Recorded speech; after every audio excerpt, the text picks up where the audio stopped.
Hustler here. I'm going to give you notes on how we can apply that first and second derivative test, okay? So we just went through the key ideas, the golden rules that are going to help us answer these questions, and so now we're going to go ahead and apply that. So the graph of f prime of x is given below. Use it to answer questions about f of x, given that f is differentiable for all x, and f prime of x, as you can see, is continuous and differentiable for all x, meaning I can take the derivative of both f and f prime. So it says make a sign chart for f prime, and again, I have the graph here of f prime, and when I go to make my sign chart for f prime, the first thing I'm going to do is label it. Remember, I'm looking for when f prime of x is equal to 0, and so f prime of x is equal to 0 at -3, x equals 0, and x equals 2. Okay? And then when I make my sign chart for f prime, I'm looking at the outputs of f prime. And so the outputs of f prime to the left of -3 have negative outputs. To the right of -3, or between -3 and 0, has positive outputs. Between 0 and x equals 2, f prime of x has negative outputs and then positive outputs, okay? And that will give me information about f. But now I want to do something a little different. I want to make a sign chart for f double prime of x. And again, I like to label. And what I'm looking for is, sticking to this theme of where f double prime of x is equal to 0. And we just reviewed, and yesterday we talked about the fact that f double prime of x is equal to 0, where f prime of x has a horizontal tangent line. So if I were to draw in a horizontal tangent line for f prime, there would be two spots where that would occur. And I'm just going to estimate those spots to be at x is -2 and x is 1. Okay, so again, we're looking for f double prime of x to be 0.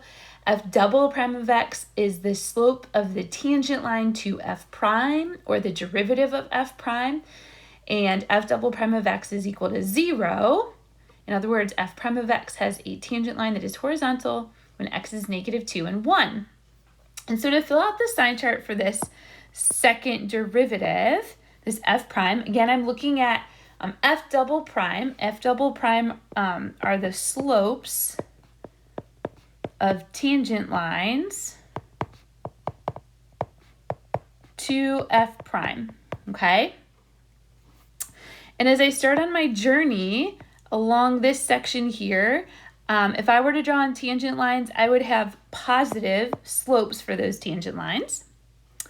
And then as I continue on my journey, if I were to draw in tangent lines, I would have negative slopes between -2 and 1.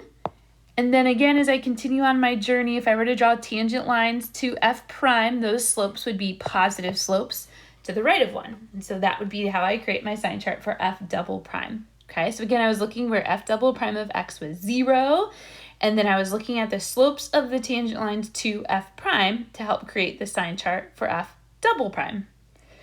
Okay, so now I got to go and answer some questions. On what intervals is f increasing, and justify? And just a reminder, we said that f is increasing when f prime of x is positive.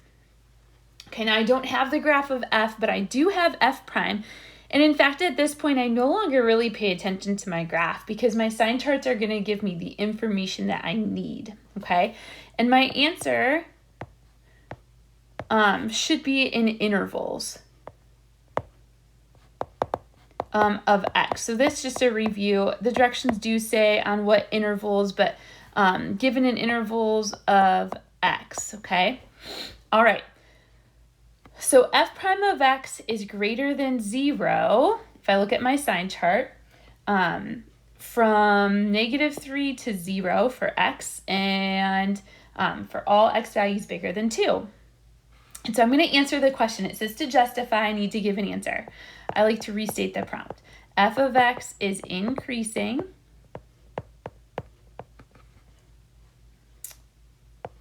on the intervals -3 to 0, so less than x less than 0, and x greater than 2 because f prime of x is positive.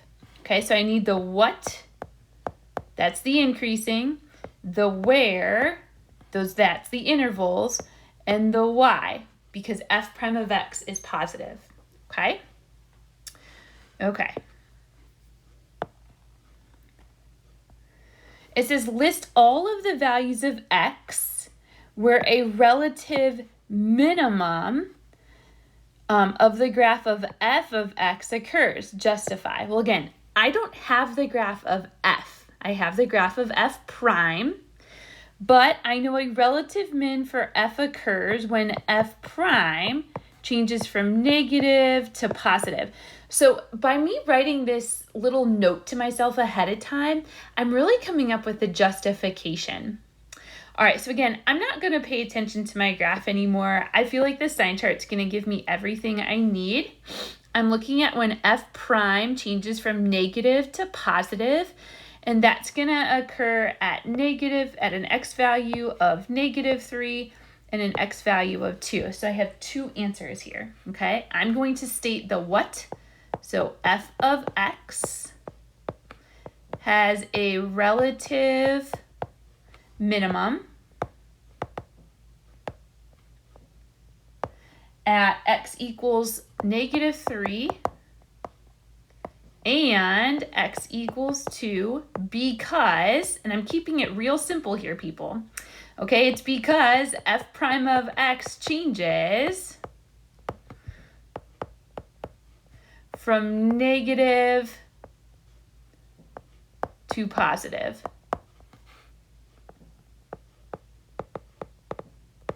Okay. Okay.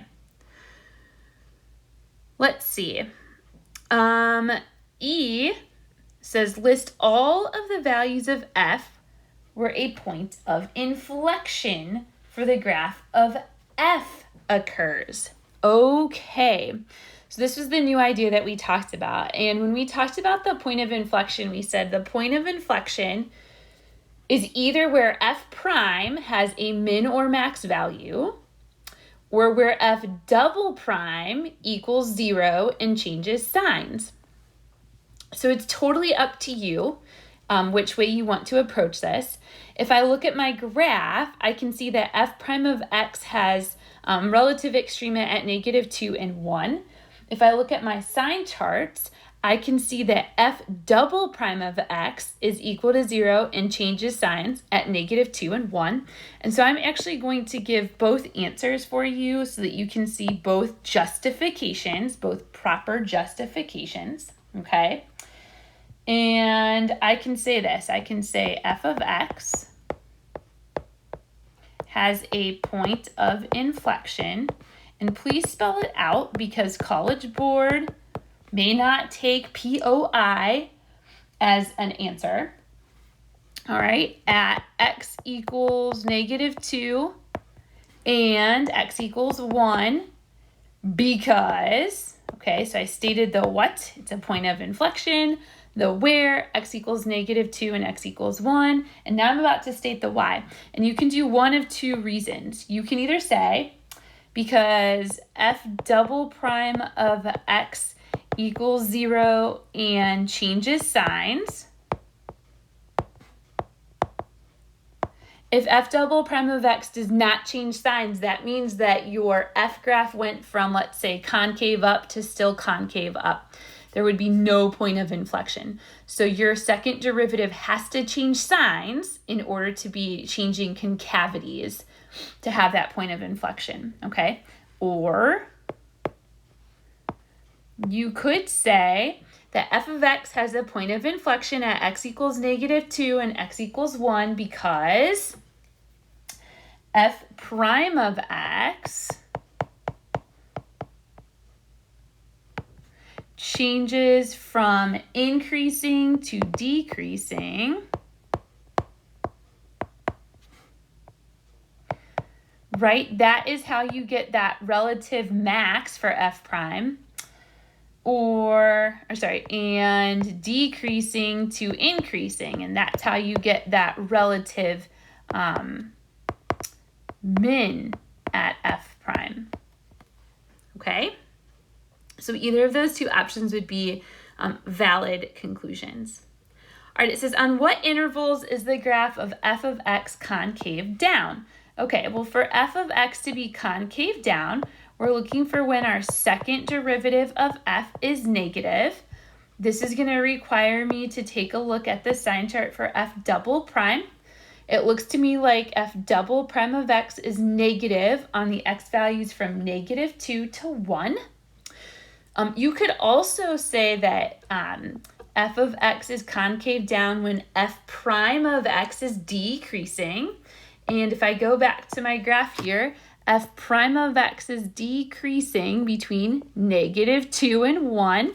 So you have some options here in answering this question. I'm going to answer using both of those solutions, so you can pick which route you want to go. Again, I'm going to restate f of x is concave down. Do not abbreviate. AP College Board may not know what you mean by CCD, okay? On the interval, -2 less than x less than 1, or you could write -2 to 1, doesn't matter which notation you use, because you could either say because the second derivative, f double prime of x, is negative, less than 0, or you could say that it's because f prime of x is decreasing, and I can clearly see that in the graph. So either of those explanations would be appropriate explanations. Okay, I'm going to go ahead and flip over and record a video for the second question.